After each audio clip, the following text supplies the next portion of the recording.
Hello there. So the four main aspects of St. Augustine's theology and philosophy are first and foremost God. The second is the world, the creatures, both heaven and earth. The third most important aspect is his conception of humanity. What is a human being and human knowledge, and the fourth most important aspect of his thought is his ethics. So today I'd like to make some comments about St. Augustine's view of humanity and human knowledge and his conception of his ethics. So St. Augustine knows from scripture that God created human beings as a composition of soul and body. And he maintains that man is neither his soul apart from his body, nor his body apart from his soul, not when we consider humans in their totality. Human beings, conceived as a whole, are the union of soul and body. Nonetheless, for St. Augustine, there's a preeminence of soul over body. And that's understandable, being a Neoplatonist, following Plato, Plotinus. So he follows in the line of Plato and Plotinus. His definition, in fact, of the human is a soul that uses a body.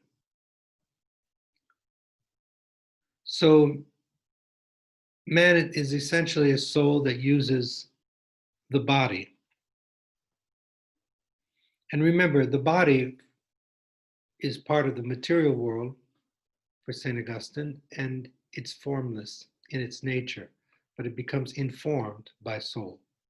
In other words, for St. Augustine, the body is what is called the exterior man, or the old man in the Bible. But the soul is the interior man, the new man, or the new person, as it was spoken of in the Bible. And as we're going to see, if we pour forth most of our efforts into the development of the exterior person, then the interior person shrinks and gets smaller. So that's going to be part of his ethics. Okay, so man is this compound of soul and body. In fact, his very definition of the human is a soul that uses a body. The body is the exterior man, and the soul is the interiority of human nature.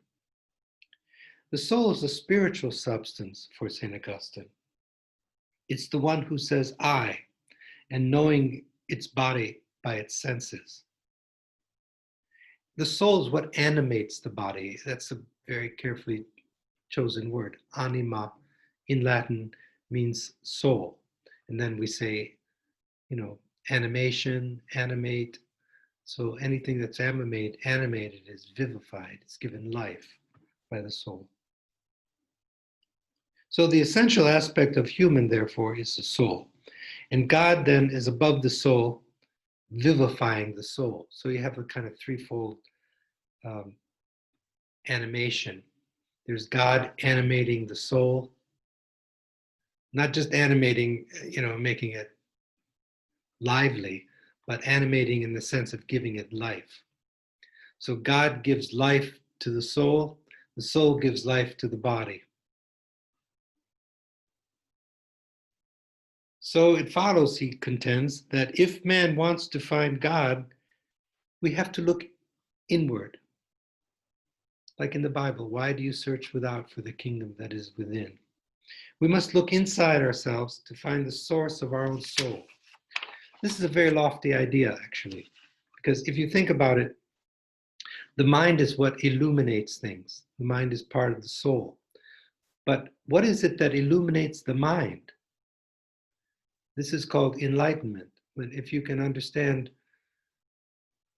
your inner life, but then the next question is, what is it that gives life in the first place? Well, the soul gives life. How does the soul give life? What is the source of life? and now you're brought to God, St. Augustine believes. So the soul maintains a kind of transcendent superiority over the body, since it vivifies the body. And God maintains a transcendent superiority over the soul, since it's He who vivifies the soul.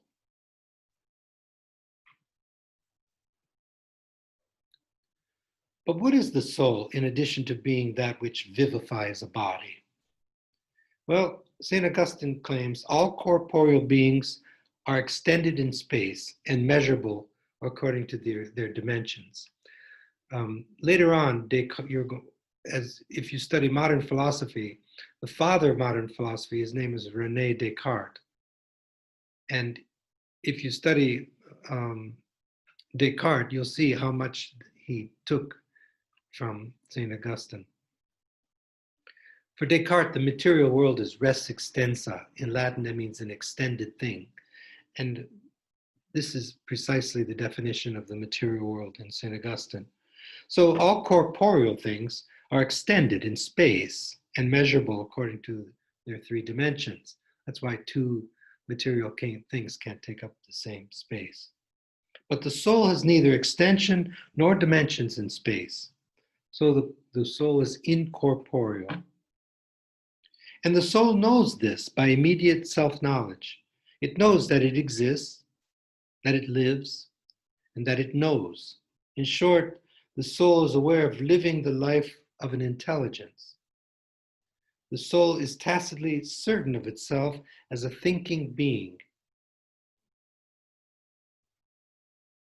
Because the soul knows that I am, because I know that I am, I think, and that I live. Even the most extreme skepticism cannot deny this, he claims. And since I know myself directly as a knowing being, this is exactly what I am.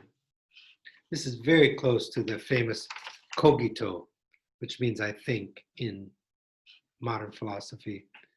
Descartes claims that there's no way of doubting your own existence. You may have come to this idea already. It's one of those headlines in the history of philosophy, that you can doubt everything, but if you're doubting, you have to exist in order to doubt.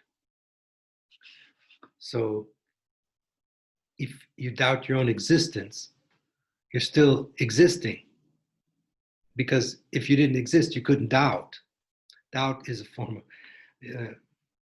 so Descartes formulates this, tweaks it, and that becomes the foundation of his whole metaphysics. It's already right there in St. Augustine. Actually, it's already in Plautus, who was a Roman comic writer. Here's a little digression from comedy. Vico uses this to criticize Descartes, cogito. It's already in the comedy of Plautus. Plautus made a comedy where Mercury appears as Sosia, who's the husband,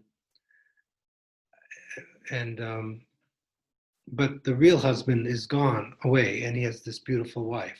And so Mercury, who's in love with this mortal, beautiful woman, takes the form of Sosia, who's the husband. And he comes home, and he wants to be with his wife. And meanwhile, Sosia comes home, and the two men sit down, and they're exactly the same person. And they both claim that they're her husband. So this is a comedy. The Romans used to like to laugh about things like this. So they have this conversation like, who's the real Sosia? And the real Sosia says, well, I know that I'm conscious of myself. I think that I'm Sosia, therefore I am. Cogito ergo sum. He says the exact words that Descartes uses. So Vico's point was, this is not really the foundation of a metaphysics, but it's just consciousness is self-consciousness. It's everybody knows this. As soon as you're conscious of yourself as the same person. And the real Sosia uses that in the comedy. But that's way back in Roman comic writers. Plautus, the famous comic writer. But after Plautus, and I'm sure Augustine didn't get it from that, who knows, maybe, but he comes to it on his own. And then Descartes makes it the foundation of his whole thought. What are we talking about here? Consciousness being self-consciousness and unable to doubt itself. All right, it's a little digression there. After having described man as a soul that uses the body, Augustine finds it hard to understand their union. Since the soul is immaterial, it cannot spread through the body like something material, like water, like moisture. Rather, the soul exercises in the body a permanent act of vital attention. Okay, so it's like the soul is like watching all the time. But what is it watching? What is it being vigilant to? He goes on, nothing of what happens to the body escapes the vigilance of the soul. This active watchfulness is what is pointed out in saying that the soul is the life of its body. But this is only possible because the soul is life in itself. Consequently, when the body dies and disintegrates, the soul continues to live.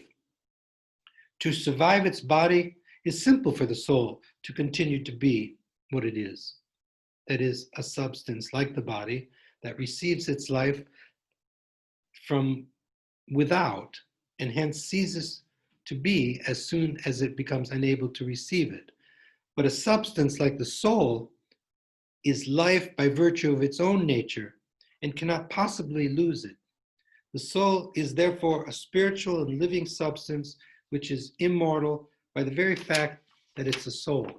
The idea there is that unlike the body that takes its life from the soul, when the body dies, it doesn't have anything to receive its life from. So it ceases. But the soul receives its life from itself and from God. And since God is eternal, then the soul is eternal. And so he proves the immortality of the soul by the very nature of the soul. So since no superior substance can be acted upon by an inferior substance, it follows that the body, being an inferior substance, cannot act upon its soul. Sensations are not passions undergone by the soul. On the contrary, the human body undergoes active actions exercised upon the body sense organs by other bodies. Since the human soul is constantly exerting this vital attention we spoke of upon all the modifications undergoing by its body, the corporeal modifications do not escape the watchfulness of the soul. As soon as it's aware of such modifications, the soul instantaneously makes up out of its own substance, out of its spiritual images, what we call sensations. Sensations are like the building blocks of sensory experience.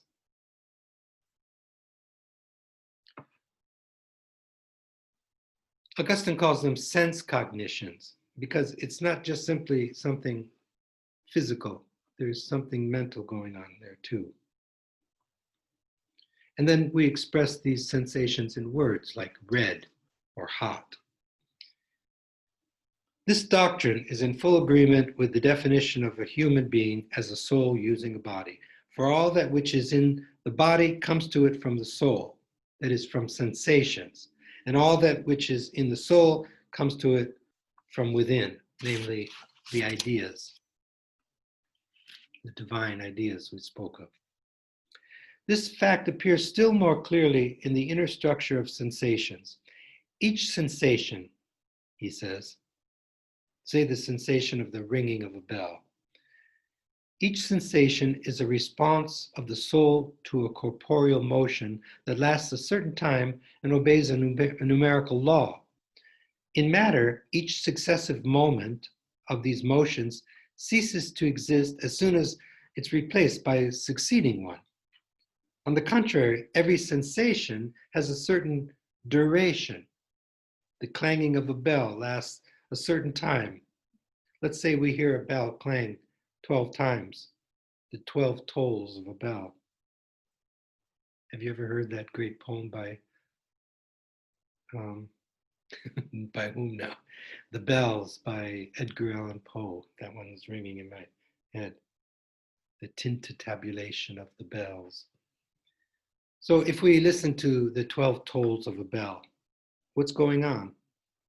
Well, in order to hear the clang of the 12 tolls of the bell, I must still remember the first while hearing the last. So memory is at work there. Even in order to hear a single toll of the bell, I must remember the beginning and then hear it to its end. Its duration may be very short, yet it still has a relative duration. It exists for a while, it whiles. If this is true, then memory is at work in all of our sensations. You see, he's bringing in the spiritual part of even sensations. But what is memory? Well, for St. Augustine, memory is the clearest manifestation of the spirituality of the soul, namely, this vital attentiveness of the soul. Without it, what happens in matter would vanish into nothingness as soon as it happens. A certain redemption of matter from multiplicity. It would be just chaotic multiplicity. Now this, now this, now this. There would be no meaning. A certain redemption of matter from multiplicity and from time is achieved by memory, even in the simplest of sensations, like hearing a sound. So this notion of memory plays an important part in Augustine's theory of knowledge. Because he cannot accept the idea of the pre-existence of the soul, that the soul existed in a former life before it took on the body. By the way, this is a big idea in Plato's philosophy, that knowledge is really recollection. That when we learn something, not just facts, but deep ideas, we're only remembering what we already know. It's already inside of us. And Plato then speculated. Now, whether or not he believed it literally true or not, that's another question. I doubt it, but that's another question. That's a question for Plato's scholarship. But in Plato, we do find this idea of pre-existence, that the soul existed already before it took on human nature. And it was dwelling with pure truth, pure beauty, pure all the ultimate ideas. And then there's a kind of amnesia that takes place at birth. We drink from the river of lethia, of forgetfulness, and then we're born, but it's still there in a potential way. Now, when we learn anything, we're only being reminded of what we already know. He's playing with an experience that, I don't know if you've had that experience, but sometimes when we learn something, we have the feeling that we already knew it. It was just being reminded. So you're just lifting the veil. You're just taking away whatever it is that's blocking this. This is a big theory in Plato. But Augustine rejects this idea of pre-existence. And because he does that, he still has to make sense of these ideas. So he has to reject the position of Plato, according to whom cognitions are innate, in the sense that to know an intelligible truth is to remember having seen it in a former life or in pre-existence. Yet, since no intelligible truth comes from without, there must be some sense in which it is true to say with Plato that to learn is to remember. This sense is provided by the doctrine of divine illumination.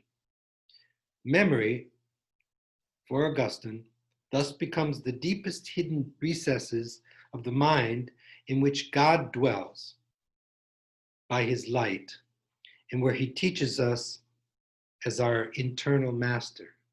So that's a comforting idea, isn't it? That deep in the deepest recesses of our soul, we have this divine wisdom. To learn and to know intelligible truth, then, is to remember in the present the everlasting presence, the eternal presence of the divine light that's within us all the while. Again, as in the Bible, why do you search without for the kingdom that is within. But at this point, serious objection can be raised against Augustine. The objection is skepticism. This is a big issue in philosophy. In fact, if you trace the history of philosophy from out of the Renaissance into modern times, there are all these incredible doctrines. And then the two giants that come at the end of modern philosophy are David Hume and Immanuel Kant, who are the two great skeptics. Skepticism already existed in ancient Greece, but if you trace the history of philosophy, it culminates in skepticism.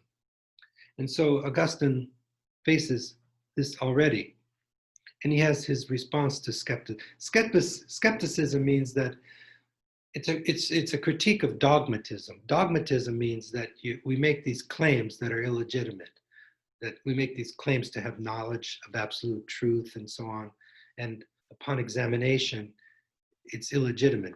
There are arguments against our ability to make contact with absolute reality.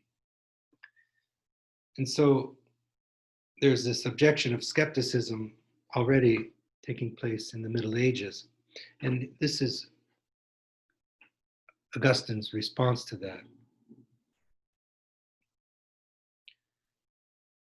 Augustine, the skeptic's claims, leads us to doubt the truth, that truth can be adequately apprehended by the intellect.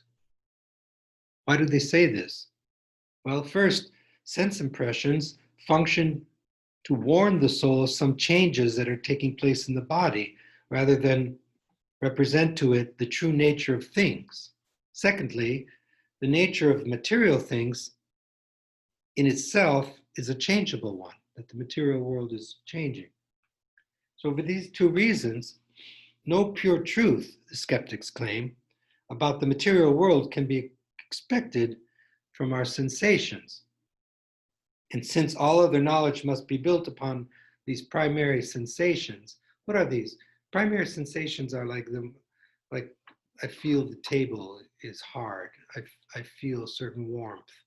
They're like, they call them primary qualities. And then what's based upon those are secondary qualities when they become more cognitive. So since all knowledge is based on these primary sensations, then no true knowledge can be expected at all, so the skeptics claim. So how does St. Augustine get around this? How does he attempt to answer the problem of skepticism?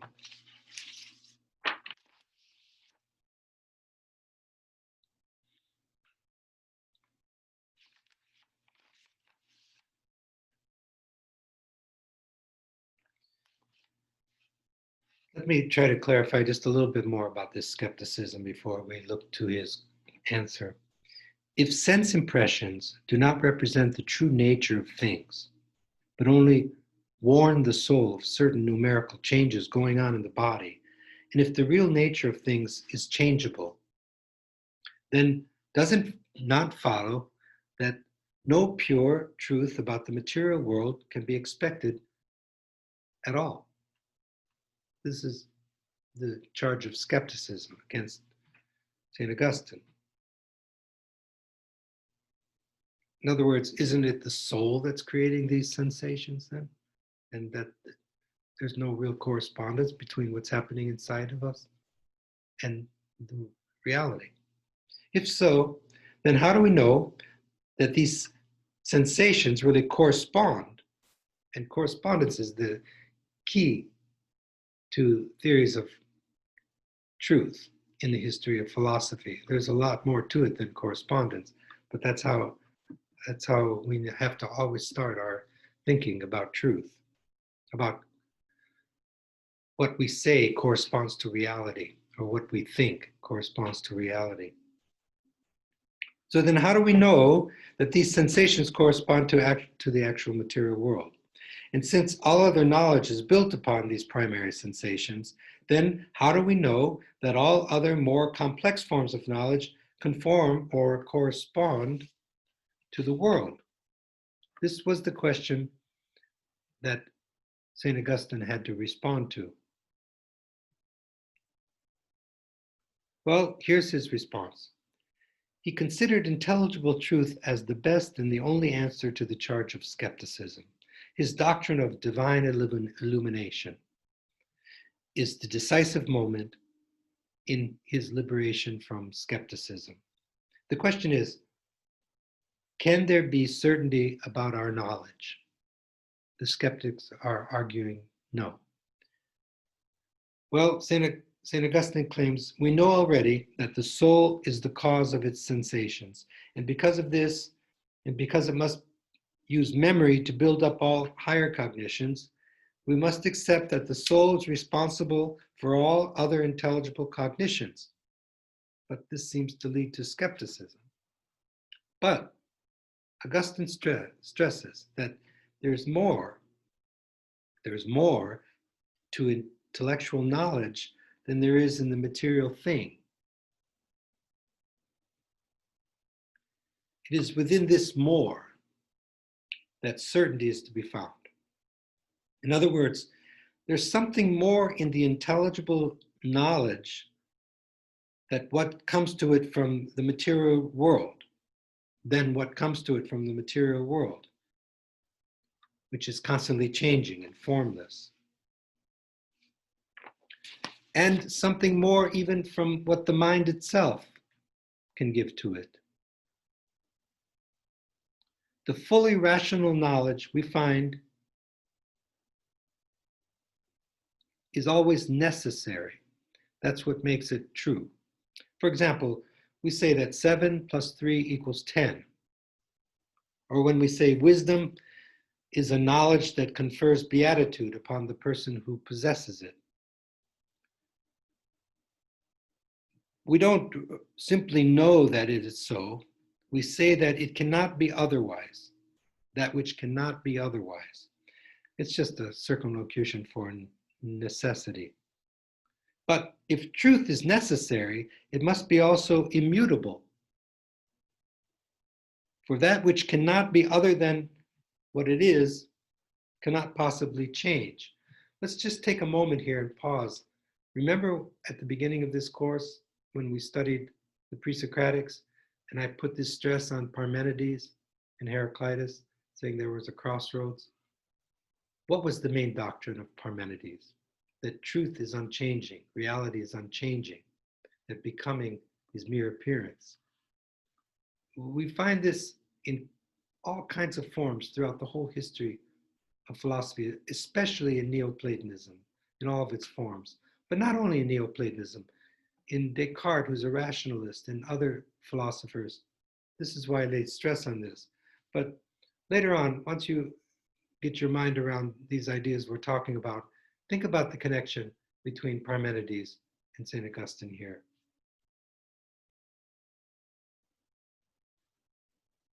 If truth is necessary, it must also be immutable. What is immutable? Unchanging. Identical with itself, that is, being. And thirdly, if truth is immutable, it must be eternal. For that which cannot change cannot cease to be. If it ceased to be, it would change. And we know already that truth cannot be truth if it is changing. That's an assumption, right? But that's the assumption that's been passed down for millennia. So where does the mind find this characteristic of truth? Is it in things?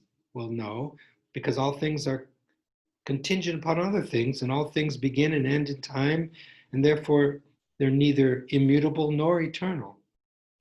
Do we find it in the mind, this necessity? He says no, for it too is contingent, mutable, and exists in time.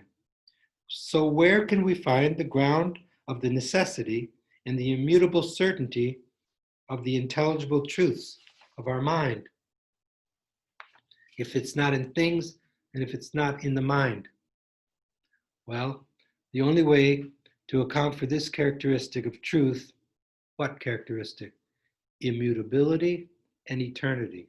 Ah, what does that sound like? What else is immutable and eternal? Go right back to the beginnings of our talks on St. Augustine. Those are the two main characteristics of God. God is immutable and eternal. So the only way to account for these characteristics of truth, namely immutability and eternity, is to admit that every time we form a true judgment, even something as simple as 7 and 3 are 10, our mind is in contact with something that is immutable and eternal. That is, it's being illuminated by something immutable and eternal, which is the very ground of all intelligible truths. So God, in his divine mind, contains these divine ideas. When we correspond with our sensations and perceptions and conceptions with reality, if there's necessity there, that truth is immutable and eternal. And that immutable, eternal truth is God. So there's another correspondence going on between God and the intelligible ideas. So our mind is being illuminated by this immutable and eternal truth, which is the very ground of all intelligible truths. But to say immutable and eternal is tantamount to saying God. Therefore, the existence of immutable truths in mutable minds is proof of the existence of God. And at the same time, it also demonstrates how there is certainty in the mind. It is the answer to the charge of skepticism, for it shows that and how our minds are able to have certainty, necessity, and have this immutable knowledge, truth. It's through divine illumination, Augustine claims, that we find an answer to epistemological skepticism. Epistemological is just a fancy word for study of knowledge. In other words, Augustine's proof for the existence of God from eternal truth is also his answer to the objections raised by epistemological skepticism. In addition to this, Augustine's proof for God's existence from common consent also supports his case for the charges of skepticism. For all minds see the same truth in the same way. I cannot see the truth in the mind of any other man, nor can I make any other man see the truth which exists in my own mind. So there must be some common cause which makes us all see that 7 and 3 are 10. And we all see it at the same time in the same way.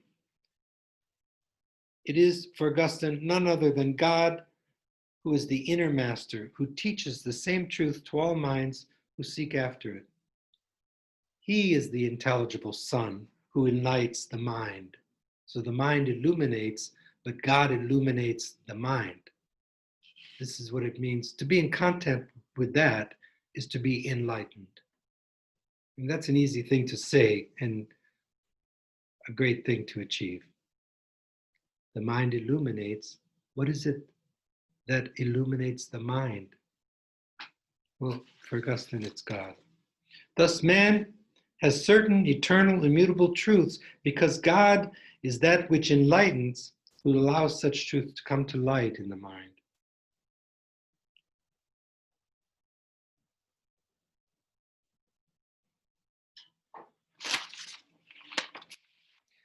Okay, so I think that's enough about man and knowledge and skepticism and overcoming skepticism.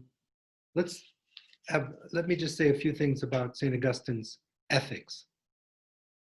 The ethics of St. Augustine is like his theory of man and his epistemology, or his theory of knowledge. It's united together with his metaphysics. For Augustine, ethical knowledge is a particular case of divine illumination also, which is itself an effect of the divine ideas. So you have these divine ideas which create this divine illumination that creates ethical illumination. In the case of moral truths, as in the case of speculative truths, our mind realizes immediately that such truths are immutable and necessary and eternal. In the case of moral truths, too, each human being sees them in his own mind, and yet there's something common among them all. They're subjective and yet universal. This is an idea that will be really developed in Kant's theory of beauty, how the experience of beauty is something subjective yet universal. There's another form of this in morality in St. Augustine. Something can be subjective. Usually subjective things are particular. Objective things are universal. That's the way we think. But can there be something subjective that's universal? And this is what he puts his finger on. Ethical truths are subjective and yet universal. So all human beings agree that wisdom is that knowledge by which happiness is obtained. Whence they all infer that they should strive to acquire wisdom. Many rules of wisdom are clear: to respect justice, to subordinate to the inferior to the superior, to deal with equal things in an equal way, and so on. All these rules, and so many others that could be quoted, are in reality so many imprints of the idea or intelligible law, which for our mind is the light.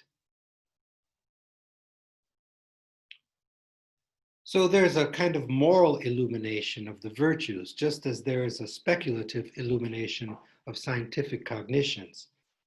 Augustine speaks of the divine ideas of equality, of order, of justice, and generally speaking of righteousness, as immutable truths of action, just as other ideas are the causes of the nature of other things and the cause of the intelligibility of things in our minds.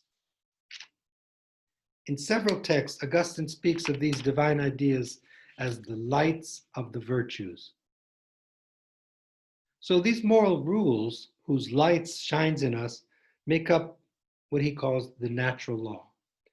And the awareness of this natural law is called conscience. But moral conscience and knowledge of the virtues are not enough to achieve moral life. Man is not only an intellect, but he is a will also. My colleague used to say that his father taught him that a man convinced against his will is of the same conviction still. That's a little proverb. I don't know where it comes from, but a human being is made up of not just intellect, but will.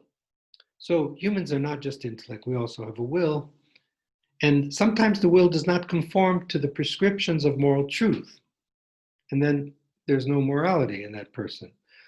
The model of the order which we should obtain in ourselves lies before us in nature, he claims.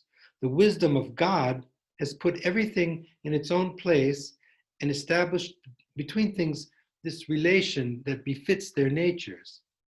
This is the physical justice of the world, this ideal pattern after which our own actions should be performed. So when he speaks of the four cardinal virtues, and for him, one is prudence, fortitude.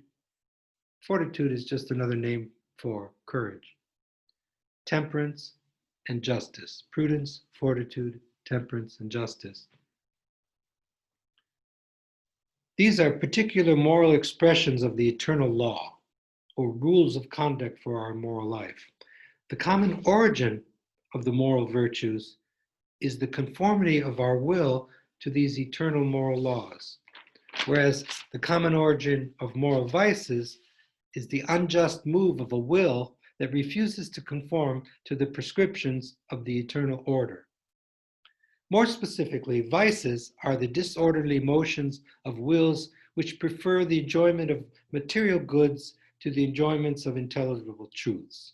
In short, just as God has made the mind a receiver of intellectual illumination, he has also made the will a receiver of moral illumination through the intellectual illuminations of the mind.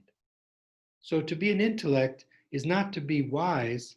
Likewise, Likewise, to be a will is not to be just, but man can become both wise and just by participating, as far as a finite creature can do so, into the blessedness of God.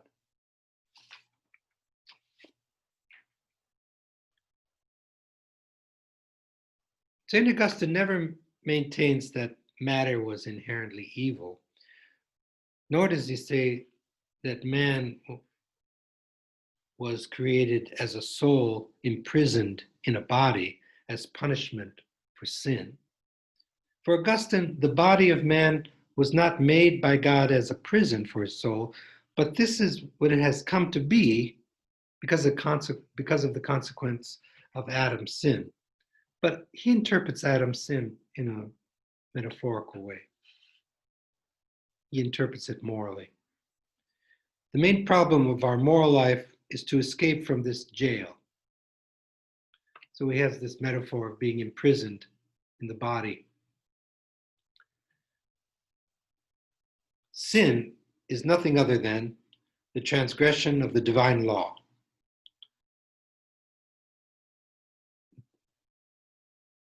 It's the result of the rebellion of the body against the soul. And this is the origin of concupiscence. That's a fancy word for lust. The philosophers like to throw that. Concupiscence, have you ever heard that word? And ignorance. Instead of controlling the body, the soul is controlled by the body. This is a strong idea in Plato already. Man becomes imprisoned in the body in the following way. Turned toward matter, man begins to feed on the sensible more and more. But since, as we saw, the soul draws sensations and images from its own substance, it exhausts itself in being able to furnish sensations and images, for it looks always outside of itself for sensations and images. And it finally comes a time when it's drained by that loss of substance. The soul becomes unrecognizable even to itself. This thought reminds me of Kierkegaard. Later on, when you study existentialism, the two great existentialists, the early existentialists, are Søren Kierkegaard, the great Danish philosopher, who's Christian existentialism, and Nietzsche, who's the great German philosopher and anti-Christian philosopher. Not anti-Jesus, anti-Christian. But Kierkegaard is an incredible philosopher and well worth your time. Kierkegaard wrote a book called Either Or, and it's very big and it's worth reading.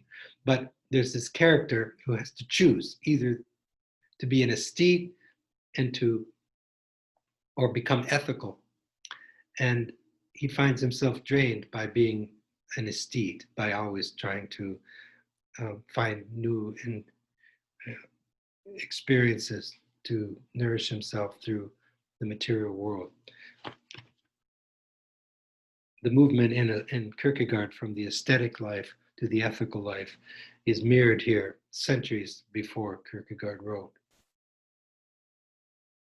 In other words, there's this draining of the soul, and then it becomes unrecognizable to its own self.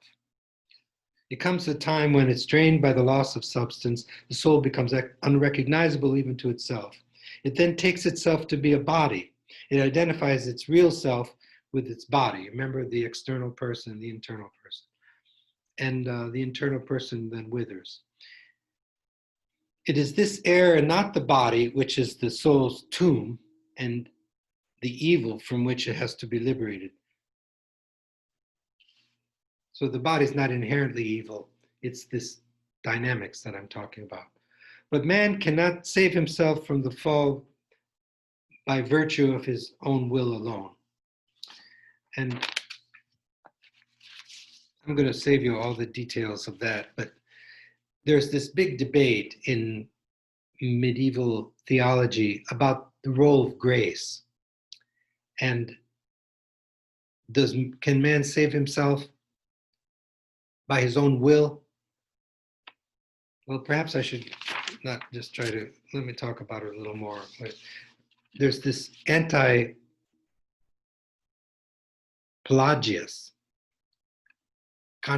polemics going on. Pelagius argued that the soul can save itself by its will alone. It doesn't need the grace of God. And so these kind of things became big controversies in the Middle Ages, whether or not we need grace to save ourselves for salvation. So Pelagius believed that it was always in man's power to both sin or not to sin, so that we may always be declared to have our free will. His doctrine was, in effect, to eliminate grace as a distinct gift added by God to free will. In other words, according to Pelagius, free will was grace. Free will was grace because it was the very gift which God has made man capable of achieving his own salvation. Well, St. Augustine, I think what was happening is he turned to his own life and he saw his own conversion. And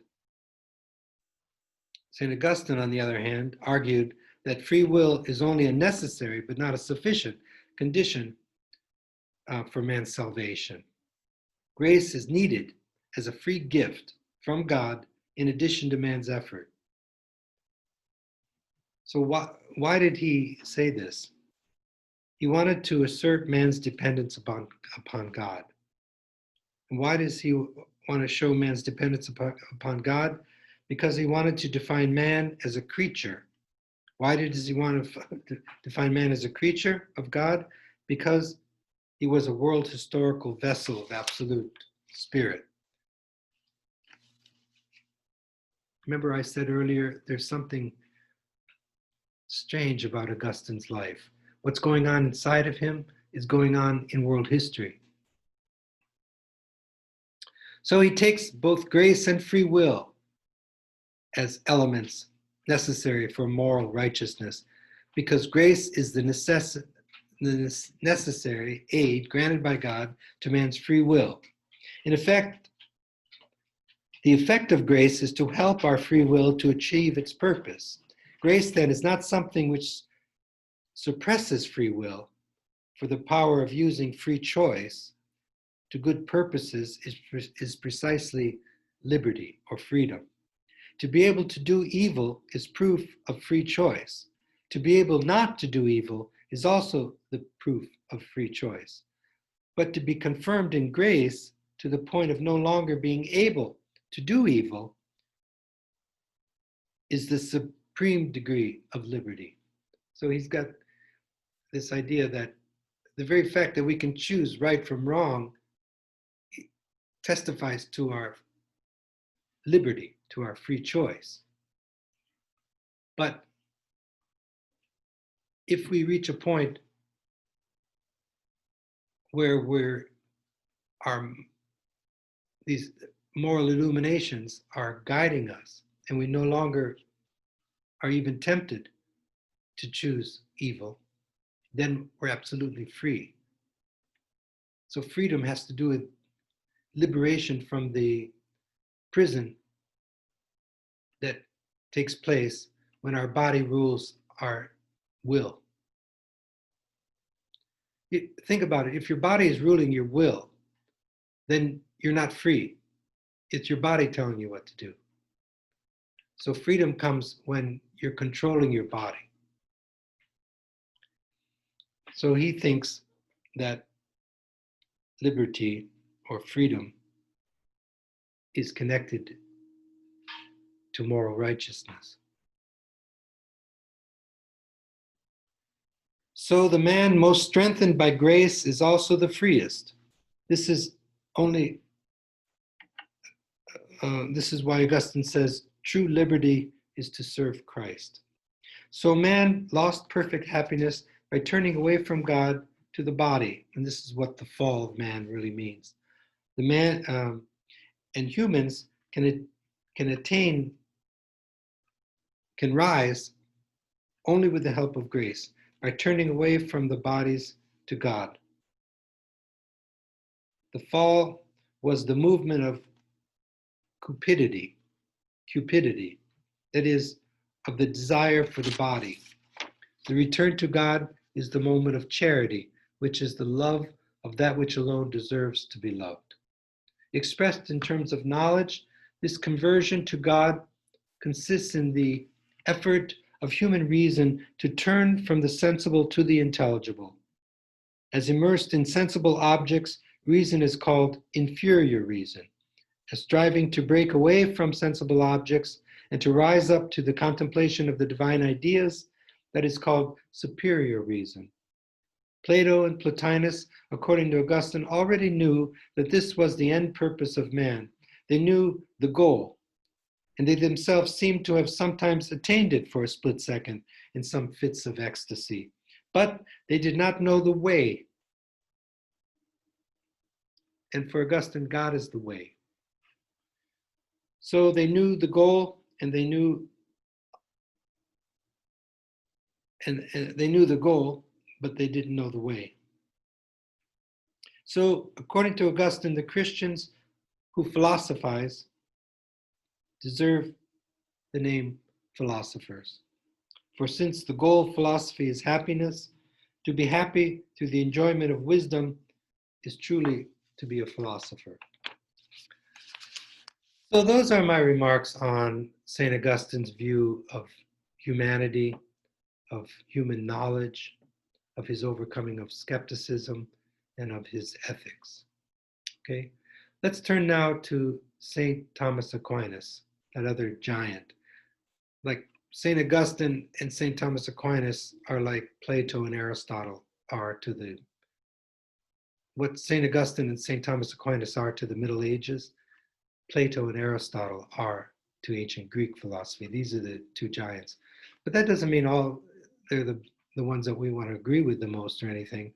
I found as I matured as a thinker, you can appreciate the depth and breadth of a thinker's thought and not agree with every aspect of it. So there's so much in St. Augustine that you can learn without embracing his Neoplatonism completely. That's been my approach to things. So let's turn now next time to St. Thomas Aquinas.